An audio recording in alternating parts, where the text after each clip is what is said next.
Welcome to the round 6 Supercoach review video for 2020.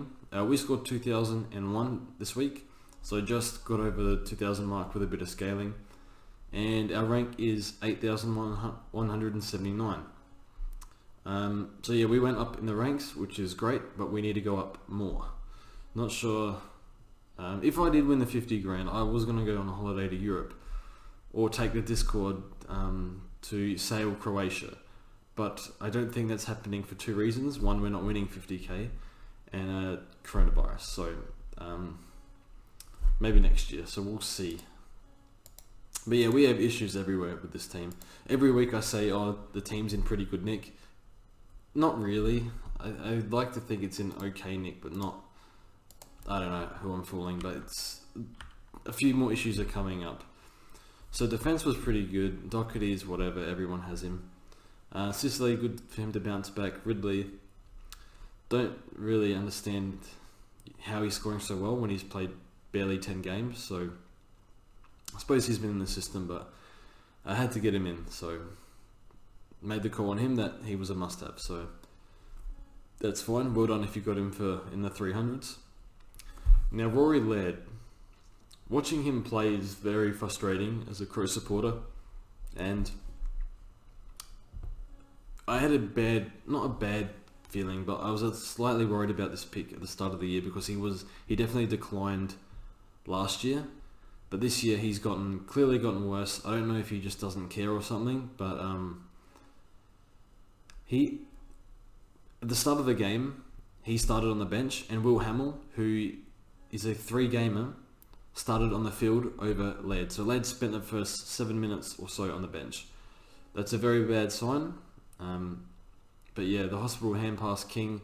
Laird even had a stint at half forward, so the coach can see something is not working with him, and he's trying something. So yeah, don't get Laird in if you're looking for someone. I don't mind Jaden Short for, is it 440, 460, something like that. I don't think we'll get Lloyd this year. I think we'll have to go for someone cheaper, so we'll see how that goes. But yeah, Laird needs a big rocket up the rear, so please score well, Laird, that'd be good. And then yeah, we did not field Williamson. We looped Starcevic, but we forgot to put Williamson on field. Don't know why, just forgot. And in the midfield, Neil, good as always.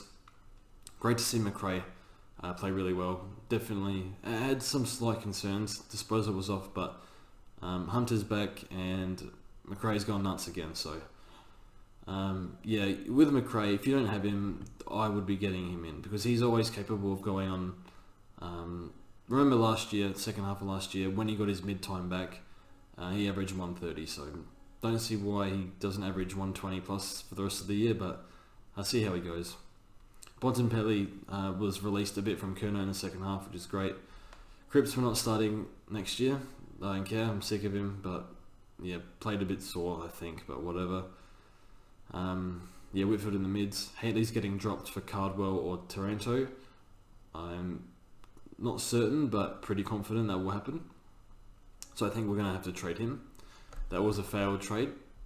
We made 25k off that trade, so better than nothing. And yeah, rookies or whatever. Good to see McHenry play well. And just quickly on Rivers, he might be a dead rookie because I know Melbourne left 9 players back in Melbourne. I'm not sure if Rivers is one of them, but hopefully he's not. Otherwise, we can't trade him. He just is dead for the rest of the season. Okay, in the rucks, no Max Gawn. Yeah, this is a problem because Max Gawn, I thought, Naismith gets to 400, Gawn gets to 650, like Grundy's gonna be. Apparently not. So we'll get Gawn not this week, the week after. But yeah, we're going to pay 750 instead of 650 like we thought. Wishful thinking doesn't always work, unfortunately. Forward line, Petrarca, okay. Dustin Martin. Knew I shouldn't have started this pick. I was trolling him earlier in the year, and I remember Dave Chappelle used to say, he said in one of his skits, don't let the media tell you how to think and feel. And then I just let it get to me. People were saying, you're so stupid for not starting Dustin Martin, he's number 1 or number 2 forward, whatever. He doesn't care until finals, so whatever. I'm not starting him ever again. Bezlenka, my favourite player. I'm not going to froth over him because I do that enough, but watching him and Walsh today, there's a bit of tension there, I think, and I like it. I think those two are going to be at it for the rest of their careers. Look, I'm only guessing, but I get the feel they don't like each other.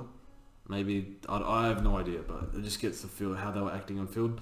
Bailey Smith was, I think he dummied, did a bit of a dummy to Sam Walsh, where he puts the ball out as he's running, and then puts it back to his chest, if that makes sense. So, yeah, and Smith was going off at Cripps as well. So, yeah, I'm really excited to watch that over the next few years. That's going to be a good deal. So, I am Team Bailey Smith, but, very happy with this pick. That's enough on that. Now, Segler. This is the main problem. So, basically, Segler's ruck time has gone down. I thought it was fine. It's not. And McAvoy is clearly rucking better. Segler was in good form 3 weeks ago. Last 3 weeks, he's been hammered. I think he plays Gawn this week, so that's going to be an arse beating and a half. Segler's going to be saying mercy in the first quarter, and Gawn's going to be 3 more quarters, mate. We're going. Although Segler might actually play forward a bit, so, or he could get dropped. But obviously, I think Hawthorn's forward line they don't really have one right now. So in terms of tools, so. I don't know. This is a busted pick. His break even, I think it's 140, 147. I don't really want to go backwards, but I think that Segler could average 60 or 50 for the rest of the year. But maybe he gets the number 1 ruck spot back when the tolls come back. I don't know, and that's something I'll have to think about. Yeah, Devon, whatever. I'm holding Devon. Just really poor disposal. Can't afford to trade him. So our trades for this week, I think I tweeted this. Simpson and Rankin in. It's just a matter of who. I think Haley's getting dropped, so we say goodbye to Haley. Or hang on, what's Starcivic 93 break even? Jeez. I don't know if I want to trade out Segler or not. For now we won't, but I think we actually will. But we'll just do this. Get rid of Stark. Rivers up, and then Bitterick up. We can field Rankin. Go Rankin. That was probably one of the best debuts I've ever seen from Rankin. Watching his highlights, unbelievable. You can see how that was a super draft. He was he looked better than Rosie, to be honest, but way too early on that.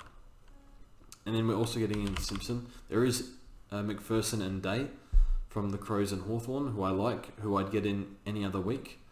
I think McPherson stays in. If you're young and you show 1 millimeter of talent, you stay in at the Crows. End of story. We need to play youth.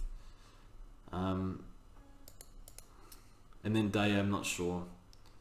I think he stays in. I think you might know Spiller Supercoach. Spiller Supercoach, he was saying that Clarkson likes, when he plays rookies, he tends to make sure they're ready and they stay in. So he went early on Day, so that's a good trade from him. But yeah, like those guys, but Simpson I think is an on-field option. Geelong, mature age, perfect. Plus I think, is it Narkle that's injured? So we can field him. And Williamson's playing okay. He just needs to stay fit. I think he had a bit of an ankle issue.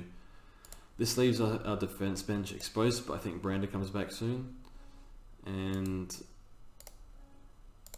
we can field Rankin. Okay, that's fine. So the team's okay. Next week we have enough money to get Gawn, and we'll do a downgrade as well. And then the week after, maybe we do an upgrade or 2. Definitely going to run out of trades this year, but it's not going to punish us as hard. That's all from me. Thank you for watching, and yeah, let me know how you went if you want, and that's my recording, and we'll see you soon.